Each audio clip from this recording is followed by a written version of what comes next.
Welcome to the Shrewdness. We are so excited about this baseball-focused endeavor. As teased in prior episodes, we are doing 15 to 20-minute primers for each MLB team to prepare you for this 2025 season, to help you with your fantasy baseball drafts and future bets, or simply to improve your knowledge as the season begins. From the projected starters to the prospects, we will touch it all and give our shrewd takes on the key to their success. So sit back, take some notes, and enjoy the show.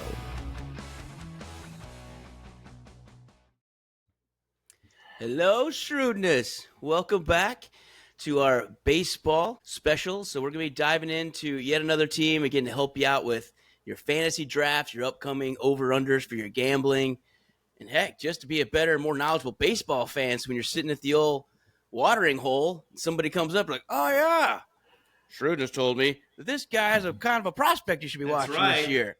Dang right. So we're just going to give you knowledge. If you remember the old ESPN commercial with the ball of knowledge milling around, the Shrewdness is that ball of knowledge right now.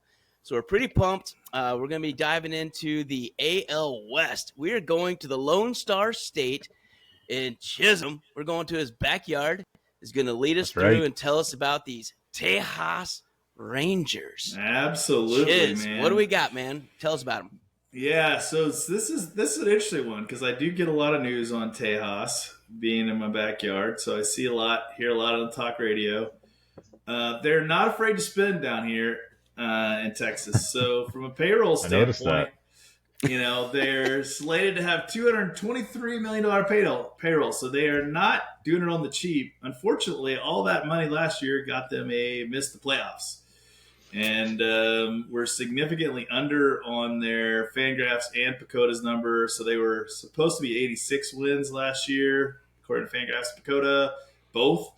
And the over-under to start the season was 88.5.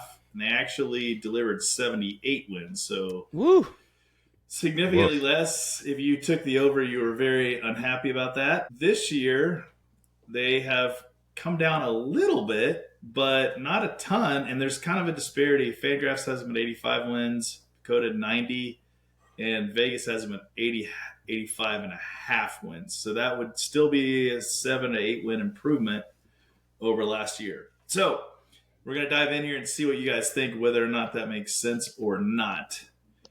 I guess just quickly on the additions, departures, the big ones, you're going to find out they basically lost and they didn't lose it because it was intentional. They let it go. And I'm not, when I'm saying their entire bullpen, I mean their entire bullpen. They were the 26th or 27th ranked bullpen in the nation last year. Woof. And it was really bad. And they basically said goodbye. They brought in 8 new relief pitchers on deals. That's insane. That's a lot of dudes. Is a lot of new relief pitchers. They also lost Max Scherzer, who was a starter for them. Not a great year for him, but it was a starter for him. And they lost Andrew Haney, who was a really workhorse starter for them. So their pitching is basically where they lost everything. And they would say they did not lose, I would say, because there was not much that they got out of those pitchers. And for a quick anecdote, since you guys already listened to the Pittsburgh episode, I'm sure and positive of it, Andrew Haney ended up getting signed just a couple days ago by Pittsburgh. So that's right. Oh, okay. They strengthened their strength even more. In worst case, they got a trade chip. So they did a 1-year deal with Haney. That's right. So that's where he went, and that was just a recent update. So just so we can have a little tie-in. Good pickup for them. And then I'll talk through the other guys they added as we go through their lineup. So we'll start out and look at who they got at the top of the lineup. Man, their top of the lineup is really good. If you look at the accolades of these guys, it's pretty crazy. So the whole lineup looks pretty good to me. Yeah, it really does. You start off, they got Marcus Semien, 3-time All-Star, including last year. He's also an Iron Man. He has led the league in games played 4 of the last 6 years. So the dude does not miss games. He's a 4.2 WAR guy last year, second baseman. He's getting up there in age, 34, but here's the crazy thing about the dude. I found this interesting little quirk. So if you're a fantasy player, I'm not predicting anything, but for whatever reason, in odd years, over the last 5 or 6 odd years, he gets a 7+ WAR every odd year. Wow. And then in the even years, he goes down. Not bad, but he goes down like 4. But like on odd years, he's 7+. So And it's an odd year. it's an odd year last time I checked. Now he is 34, and at some point there's going to be a drop off, but he's worth a flyer. He's going to be a solid leadoff guy who's never going to miss any games for you, so you can plug and play him in the lineup. And the dude has a great WAR. He's making $26 million this year as a second baseman. So Crazy. That is a lot of money, and a lot of money in the top half of their lineup, as you'll see. Their second guy, Corey Seager, at 30 years old, shortstop. Man, 5-time All-Star, 2-time World Series MVP. Yeah. Rookie of the Year, 3-time Silver Slugger. Woo!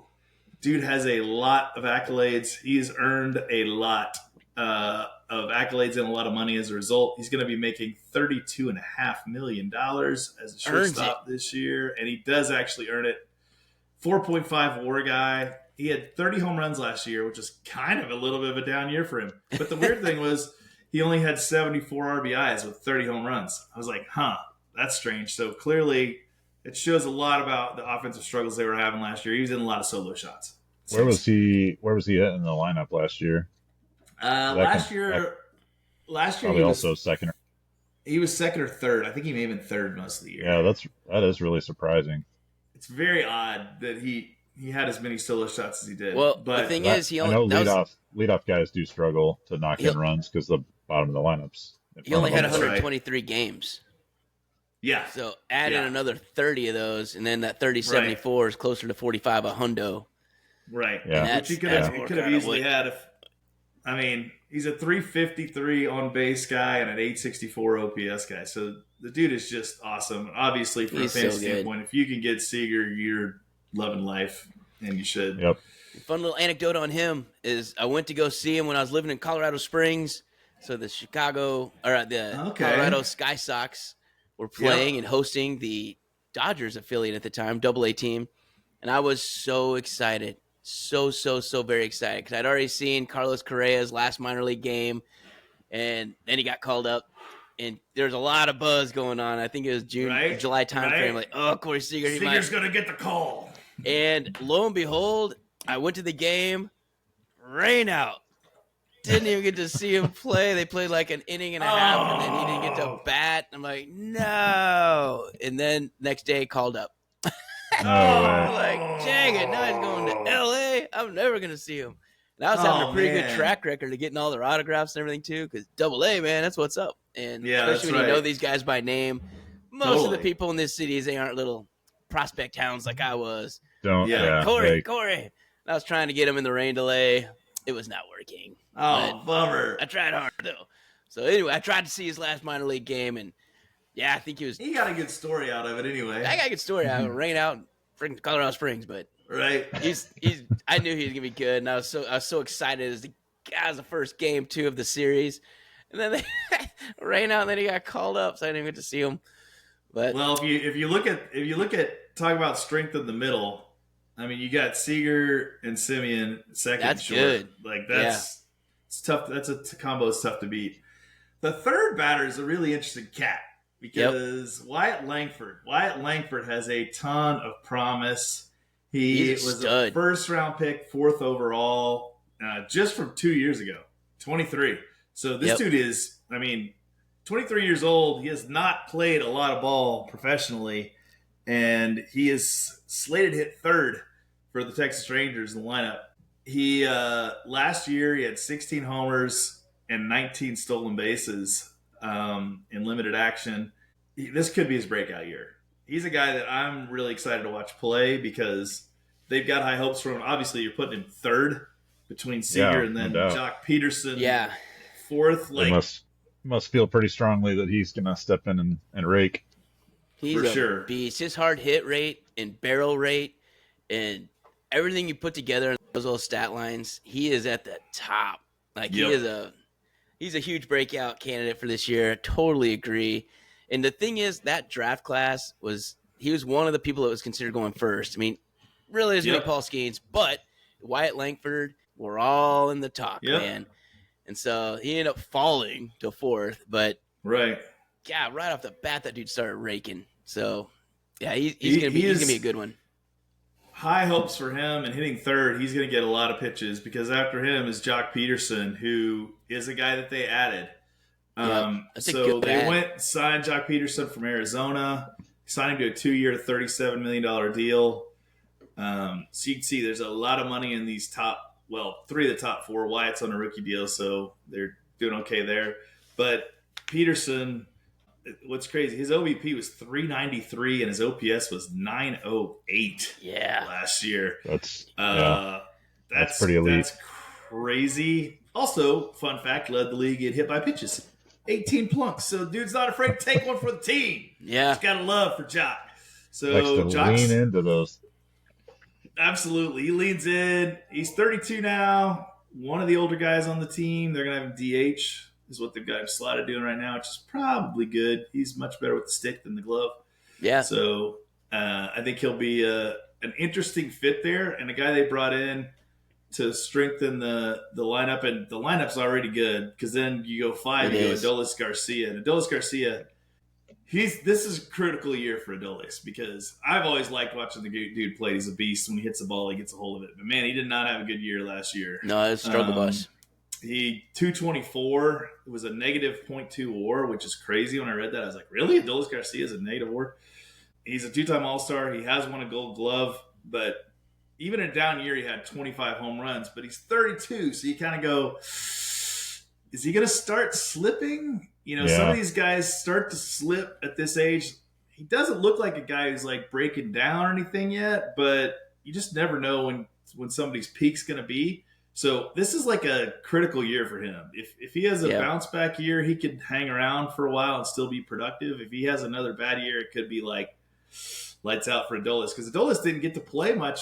A lot of people don't know this, but he's a late bloomer. So he didn't really kick in until later in his 20s. So, he hasn't had like a huge window of prime. So, but he still strikes fear into my heart. I know when I see him come up, the dude can hit the ball a long way for sure. Yeah. And the thing is, last year he still hit the ball hard and had good barrel rate, but it just, when you drop a little bit, I think he was top 5 in the league with those categories in 2023, which is why he had the year he had. Yep. Last year, he's still way up. I think it's 85th percentile or better for both those stats. So it's not like he was, when we talk about drop off, I think he had a little bit of bad luck too. You can't hit the ball that damn hard. I think so too. But a lot of it, I think, is what kind of some of the other sites are saying, some of the people following the team, is that he wasn't as patient. So he was swinging at balls outside the zone. He did not walk. He wasn't as patient. Like, I'm really good now. I'm just going to start hammering things. But you still have to hit strikes, man. You can't swing at balls and crappy strikes. You got to get your pitch. Yep. So if he turns that around this year, I think I don't know if it'll be as good as 2023, and that was a ridiculous year. But if he gets somewhere in the middle this year, that'd be pretty good. You can't have last year again. That'll kill this team. That was exactly my observation. Right. Was he's only adding 60 points between his average and his OBP, which means he's not walking, which means he's probably overswinging or over totally being too aggressive at the plate. So patience is a good word, I think, to describe his problems from last year. If he hits 260 and doubles his walk rate, that would be a really solid OBP. Yeah, we'll bounce back. There's really not a big drop off here. But speaking of a guy needing to bounce back, Josh Young, he's a third baseman. He's only 27. He had a major problem last year because he had a broken wrist, missed a lot of the season. The wrist injuries. The wrist injuries are super scary, and he had a really good 23. He's a former first-round pick, 8th overall, and was an all-star in 23. So he had a great 23, and 24 injuries, nothing went right. And so he's a great candidate for a bounce back, assuming that the wrist is okay. And that's a big assumption because we know about wrists. Back. And that's the thing, because this guy's very promising and he could be really interesting. Yeah. But if you're listening, I'm trying to kill the bug. There's a freaking mosquito that's buzzing my tower, and I'm trying to kill this thing. You've been slapping at this mosquito for like an hour and a half. Like, either have a nest or you're just not very good. dude is freaking quick. He's quick like a cat. You need Mr. Miyagi and some chopsticks, and you've got this thing well in hand. And he's doing the hover, like where he just hovers right here. Effing with you. Totally messing with me. So anyway, Josh Young, who if he does bounce back, could be really good. And if you got that guy hitting 6, you could do a lot worse. 7, and another fun one. And he's in his prime 27 year, age 27. Yes, we love age 27. Age 27 is a great year. We hate wrist injuries, but hopefully we can get the better end of that. Right? Evan Carter, a guy that they really like too. He is a second rounder from a few years back. So they got a lot of high round draft pick guys here and a lot of proven guys. Now, he was pretty much a poop stick in his time last year. He didn't ever quite come through. He only hit a $188, 272 OBP. But in the minors, he's hitting like 290. Yeah. And he's a really good defensive guy. So the question for Evan is too young to label him quadruple A, but like, is he going to be able to yet? He's almost Drew Waters yet, but if he has another season like he did last season, there could be some doubt. So it's a critical guy for both Young and Carter. But again, like if you're rolling with guys, you're rolling with guys that were high draft pick, young, guys, and it's kind of fun to watch them, even if they don't do well. And Evan's center fielder because he is a stud in center. Then and he's 22.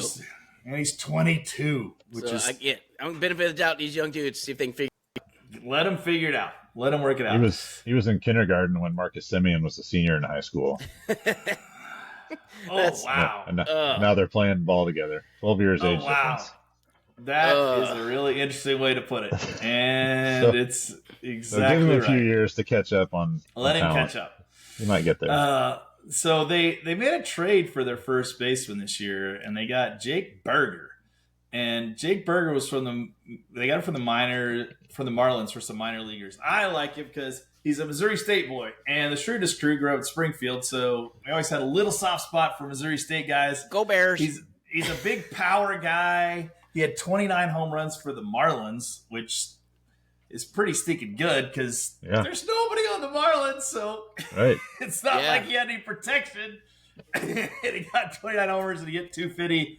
You throw him into this lineup, you think, he could really have some fun. So he's a 28-year-old guy. This is a great 28-year-old season. Again, right at the peak. So they got a lot of guys that are kind of hitting their peak here. That's not bad. And then the ones that you don't, they continue to be good every year. So that's right. And then you round it out with Jonah Heim. He's a Gold Glove catcher. He's not there for the bat. He's a 220 guy, so you're never going to get much out of him. But he does have a little bit of pop. But the really interesting thing is they've also got 2 guys off the bench that were starters last year. Josh Smith, which is one of the most vanilla names ever. Josh Smith. Last year he won the Silver Slugger and a 3.2 WAR. What? And really? They've got this dude on the bench. So he's not going to be in the starting lineup. He's a utility guy. He can kind of play a lot of places. So he'll probably pop in and give some rest. Sounds like he'll play a lot. I think he probably will. And then you got Leotis Taveras, who started in the outfield last year too. So they've got some depth. And they also signed as a free agent Kyle Higashioka. I had to work that one. Who was a catcher. 5 times fast. Yeah, Kyle Higashioka. So he's on a 2-year, $13 million deal. So he's a backup catcher for Heim, and he could probably pop in and do some pinch hitting too, or DH duty as they need. So they've got a solid lineup and depth. Some depth, yeah. So the question then turns to, given that lineup, which you go, man, this team could probably easily win a bunch of games. So remember, their bullpen was horrendous last year, and their starting pitching was suspect, I would say, at best. Their ace last year was Nathan Eovaldi. He just never looks like he's that good. He's just okay. To me, he's just a guy. Right. But he seems to be a beast in the playoffs, a beast in World Series. Like with Boston, he was good. Texas, he's good. Yeah. And I never get it, but whatever. He keeps doing I don't it. either. I need to start believing. I've seen him pitch a few times live, and I'm never overwhelmed. I'm just like, all right. But it just shows the power of consistency, right? Yes, 100%. He's never had better than a 3.39 ERA. So he's never had that year where you're just like, oh, he just killed everybody. But he's always, his lifetime ERA is like 3.90. So it's like, he never kills you. Last year he was 3.80, had a 111 whip, a 2.7 WAR. So he's not a guy he strikes out 8.8 per 9. He's not a huge strikeout guy, but he's a good strike. He's just kind of an average dude. You would love to have him probably as a 2 or 3, but he was the ace last year. And the reason it was the ace was Jacob deGrom. Whew, deGrom, dude. deGrom has pitched a total of 40 innings in 2 years for Texas since they signed him. Wow. 40 innings in 2 years, and he's making $40 million this year. So that's a lot of dollars per pitch. He has made $40 million the last 2 years. So, if you figure $80 million for 40 innings pitched, do the math there. He's making that's insane. Let's say 18 pitches per inning. Yeah. Divided by what? 80 million? 80 million. Yeah, that's redonkulous. He's making about $2 million an inning so far. He hasn't thrown many innings, so it adds up. About 100, little over 100,000 per pitch. 100,000 a pitch is what he's been paid for absolutely squat. God, but when he plays and he's healthy, he's freaking arguably the best in baseball. And he's just had so many injuries the last few years. Arguably, 2-time Cy Young. I mean, he's a 2-time Cy Young, 4-time All-Star. He's won the ERA title. He was the Rookie of the Year. He's everything you want in a starter, but he's 36 now, and the Rangers got him when he was 34, and they've got nothing out of him. I was going to bring that up. How much longer can you ride that train when he's hurt every year and he's 36? You cannot have this. And last year they had deGrom and Scherzer, right? And so it was like old school, oldsters, and it just didn't work out. That's a black hole, and that's why your payroll is $223 million and you still missed the playoffs. Exactly right. You spent a lot of money on guys that did not deliver, didn't even play. So deGrom has to come back, and he has to be healthy, and he's got to pitch a full season. But, I mean, dude strikes out 11.8 per 9 whenever he's in there. Like, that's a crazy rate. Then after that, you kind of got – like, their whole staff's kind of old for pitchers. Yeah. But, they have – like call even them crusty veterans in the business. They don't have any young arms. Like, even in the bullpen, no young arms. It is all 30s plus. They got John Gray – who was a kind of a bit of a workhorse for him last year. He was 4.47 ERA guy. Not great, but he's their 3 starter, and he doesn't strike out a lot of batters. You could do worse, though. You could do worse. And to be fair to him, most of his career was in Colorado, and anybody who pitches in Colorado. He was the only one that was relatively consistent in Colorado too, though. He was. I mean, he was a big part of that 2018, the year they made the playoffs, and he was kind of the reason. All their pitchers were actually good that year, and then they never were again. But Jonathan Gray sort of was average at least. That's right. So he could do worse as a 3-starter. Tyler Mahle, who they just brought in the offseason, is a right-handed pitcher. You know, he's an average dude for a 4-starter. He had Tommy John in 23. So really, again, hoping that he comes back in full health. They've really had a bad bug of like getting guys and then getting hurt. So they've had a lot of bad luck in recent seasons. And then the young guy, 27-year-old Corey Bradford, who's the baby of the entire pitching organization. He actually had a really good run in 23. He won like 3 games for him in the playoffs and the World Series in the year they won it. But he just hadn't pitched a lot in the majors, so he's kind of an unknown. Has he been hurt, or has he been in bullpen, or what? No, he just hasn't. They haven't utilized him that much. You know, he's kind of been a guy that's bounced back and forth between bullpen and starting, and they're going to give him a chance to be the 5-starter this year. Some question marks. You got Eovaldi, deGrom, and Gray, which should be a good 3 if they're all healthy. Yeah. I think this is a surprisingly, now that we're kind of going through all this, it's a really good lineup, and that starting staff, while they might be older, they've also been durable, except for deGrom. Yep. But Yep. Sans deGrom, yep, that's a sturdy bunch, and they're all dudes that with this lineup, who cares, man? They'll probably get you close to a quality start every game, and if not, there's no blowouts coming. Yep. I mean, they're not going to give up 8 runs in 3 innings because they don't right. have that 23-year-old inconsistency stuff going on. Yeah. So what they lack in youth, I think they're going to excel in just knowledge and being a veteran and experience and knowing how to pitch. Right. And letting your Gold Gloves play behind you and letting your Gold Glove catcher call the game for you. That's right. It's not that bad. I think they could actually be pretty darn good again this year. I mean, they won the World Series 2 years ago. I mean, let's remember that. Yeah. And this is not a bad team, and they're in their window. So that's why last year was so surprising. Yeah, that's why. I think that's why the PECOTA predictions are not. They're actually more bullish this year than they were last year. Yeah. Even though they were, 10.5 games under their Vegas odds. Yeah. Well, they drastically a lot of injury bug last year, so it really is going to be about staying healthy, because if they stay healthy, they will be in contention. Yeah, for sure. And the other thing is your bullpen. And like I said, an entire new bullpen. And I do mean an entire new bullpen. But the weird thing was they didn't go out and get like a guy who's like, I'm the stud closer. They basically, because they've spent all their money on their lineup and their starting pitching, they got a bunch of bargain bin.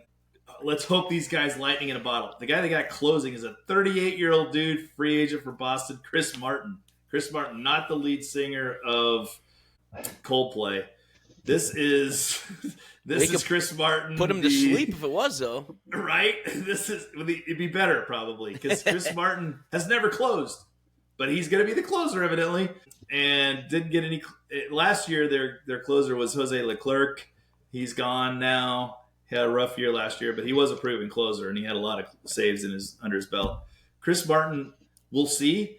One thing I noticed is they went and got a bunch of guys who miss bats. So a lot of high K per 9 guys. Yeah, so they're trying to get guys that they don't have great ERAs, any of them. If you look at their last year, they're all like in the 4s, and like you're kind of like, I don't know. They're all like kind of average WAR guys. They're all early 30s, but they do have a lot of swing and miss guys in the bullpen. They also signed a couple free agent pitchers, Jacob Webb from Baltimore, Hobie Milner from Milwaukee. Milwaukee obviously had a really good pen last year. Yeah, they did.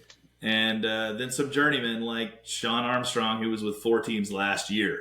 So is that Tommy Pham's buddy? Him and Tommy Grab a Pham. suitcase, bro. I got my travel agent all lined up. So Sean Armstrong's seen a lot of people in a lot of cities, and so hopefully. And then they've got Dane Dunning, who was a starting pitcher for them last year, who could be a 5-starter if they need him to swing in there. He did not have a good year, so they moved in the bullpen. We'll see how he does down there.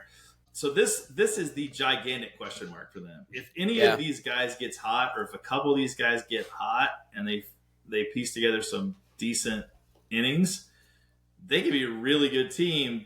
Or this could be the team that leads going into the 7th every game and finds a way to blow it. So it's going to be fun to watch out of the gate how these new guys do.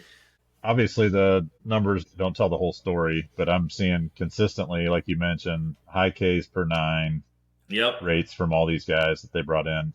Their whip numbers are also pretty impressive. Yep. Under a 1.2 for most of those guys. That's right. So I read into that they're not walking many folks. So they probably have fairly high K to walk ratios. Yep. That's right. You don't have that listed here, but you got the high Ks per 9. This looks like a pen that could put it all together. They're all experienced. Some a little more experienced than others, and they got good defense behind them. So I think it all comes down to health. I mean, you got a lot of 30 plus year olds on this team. Lots. And a lot of proven talent guys, but if they can't stay healthy and can't play, who are you going to find to replace them? Like I don't know what the average age is, but I got to think they're one of the older average ages in the majors when you look at their whole pitching staff. I mean, they look like a solid 30 banger for average age. Like they're definitely up there in age. They don't have anybody that is from the prospect standpoint that's likely to come up this year, but they do have some fun-looking dudes. Sebastian Walcott. Dex, you probably know Sebastian Walcott. He's 21 overall in the MLB ranks. He's 18 years old. He's comping to Fernando Tatis Jr. is what everybody's talking about. He's not got a bad comp power. right there. No, ton of power. He is a shortstop. He's a really good fielding guy. They think he probably doesn't come for a couple more years because he's only 18, but he's fun, exciting dude. They also found a guy. He's not young, but he's a 23-year-old right-handed pitcher named Alejandro Rosario. He had a huge breakout year last year, 2.24 ERA at high A and a 13.08 Ks per nine. That's sick. That is ridiculous. Wow. But he blew out his elbow. So of course he did. Out for the year. They'd gotten him from another organization. They kind of like found whatever it was that was the spark for him, and they were really excited about him and thought he may be able to come up this year, and he blew out his arm. So those are the only two of note that are kind of on their prospect list, but they're in their window now, as Dex said. Like they're not hoping for anybody to come from the minors. This is the team that's going to do it. Their prospects, if you will, are Evan Carter and Wyatt Langford, and they're on the team already. Lineup. Yeah, they're in. So they got to produce. Man, so this team, now that we've gone through it, reminds me a lot of the Phillies. Yeah. Yep. Yeah. And that's a good comparison. Good, solid starting pitching. I mean, Philly's probably a little better, but I mean, they're whatever. I mean, I think it's pretty solid. The lineups are pretty equal. You're still going with like an MVP. So the Harper on this team is Seager. Yeah. I mean, you've got You're right. Simeon, who's pretty solid. Wyatt Langford's coming up. I mean, they got all these pieces. And while they're older in some spots, they're young in the others. And the ones that you're kind of hoping they're 27, 28. And that's kind of the years when they're good. So like Berger, he's bringing over a free agent deal at first base, but he's already proven himself in the Marlins. And so in this lineup, I think the fact he's sitting at the bottom of the order in this lineup tells you how good the lineup is. Yeah, Jake Berger, I think, exactly was a three or four hitter for the Marlins the entire time, and was a pretty darn good one. Yeah. And so now you have a 3-4 quality major league hitter in the 8-hole. Right. Holy crap. I mean, that's a deep, strong lineup. They're going to put some runs up. And a guy who won the Silver Slugger on the bench. So, I mean, that's crazy. Yeah, that's crazy to me. They're not gonna lack the offense. Again, Pruitt, like you said, it's all about injuries. And they were not bullpen, good. If that cobbled up bullpen, I mean, this is a cobbled up bullpen. I've seen it through the years, and it's worked before, and it's going to have to work for them. But there's been a lot of playoff teams when they get up there, like, who the hell are these guys throwing in? They all have good years. Right. You couldn't throw a dart. If they all walked into your living room, you wouldn't know they're Major League Baseball players. That's right. So this could be that exact assortment it of is people. Absolutely the no-name bullpen this year. And like what Prue and you were talking, the ratios are there. They went out and got them for a reason. There's tape on these guys. Yeah.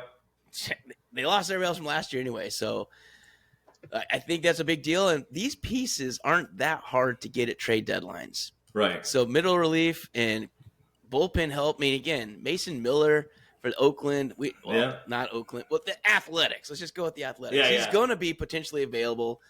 I mean, I don't know if they have much trade capital. I mean, it sounds like their two prospects they're good, but I don't think they want to get rid of them because they also realize they're old. But then again, you can say, screw it. You do these things to win titles. That's right. If you want to trade those top two prospects and bring in Mason Miller, if you got enough other guys doing it, I could see that. For sure. Well, or you could take a guy like, an Evan Carter. If you're in a run and you want to make a deal, like if you don't think Evan Carter is going to pan out, right? He's not going to be the guy. You go and get some pieces at the trade deadline for Evan Carter, and you win. And there's guys that do that. They could get another starter. They could get a piece in the bullpen. So it's an interesting team this year. I'm really interested in deGrom. Yeah, I'm really interested in if he could come back after 2 years at 36. I mean, that's not easy. But we've seen these guys do it, though. I mean, Scherzer's been doing it for years, and it's just not uncommon for those guys to pitch that. I mean, Nolan Ryan to go way back, but that's right. Verlander still doing it. I think he has 41 last season. 42. I mean, they can do it. that's 6 more seasons. Yeah. No, you're right. So if you're taking care of yourself, these guys could do it. And he hasn't been throwing that many innings. Right. Yeah. His arm should be fresh. He should definitely not have any fatigue way. Yeah, he's on like his 4th elbow, so he should be fine. It's brand new. These guys are pitchers too. They play once every 5 days. That's right. We talked about Cleveland starting Carlos Santana, who's 39 almost. Right. Every day. So as a pitcher, right. These guys are older, but hopefully they'll hold up, and at least 4 of the 5 will make it through the whole season. Yeah, this could be an interesting team to watch this year, and I think they certainly have the lineup. I think the payroll is. I mean, why not shove the cards in one more time to try and get another title? That'd be 2 and 3 years. Yeah.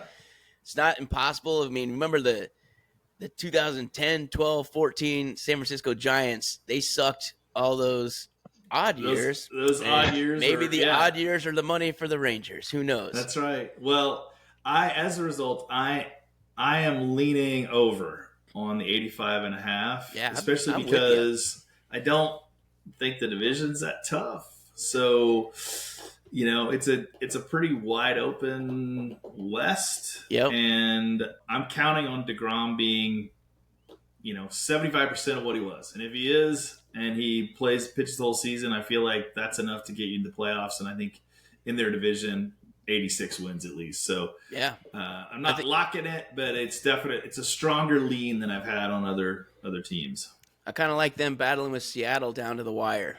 I think Houston's going to be a competitive 3rd, but I think they're going to be a competitive 3rd. Yep, I agree with that. We have talked about Seattle, and that episode should be posted here soon. But those 2 should be the top dogs in the West for sure. Agree. Yeah, so go back and listen to those episodes if you want to hear what those are. That'll work.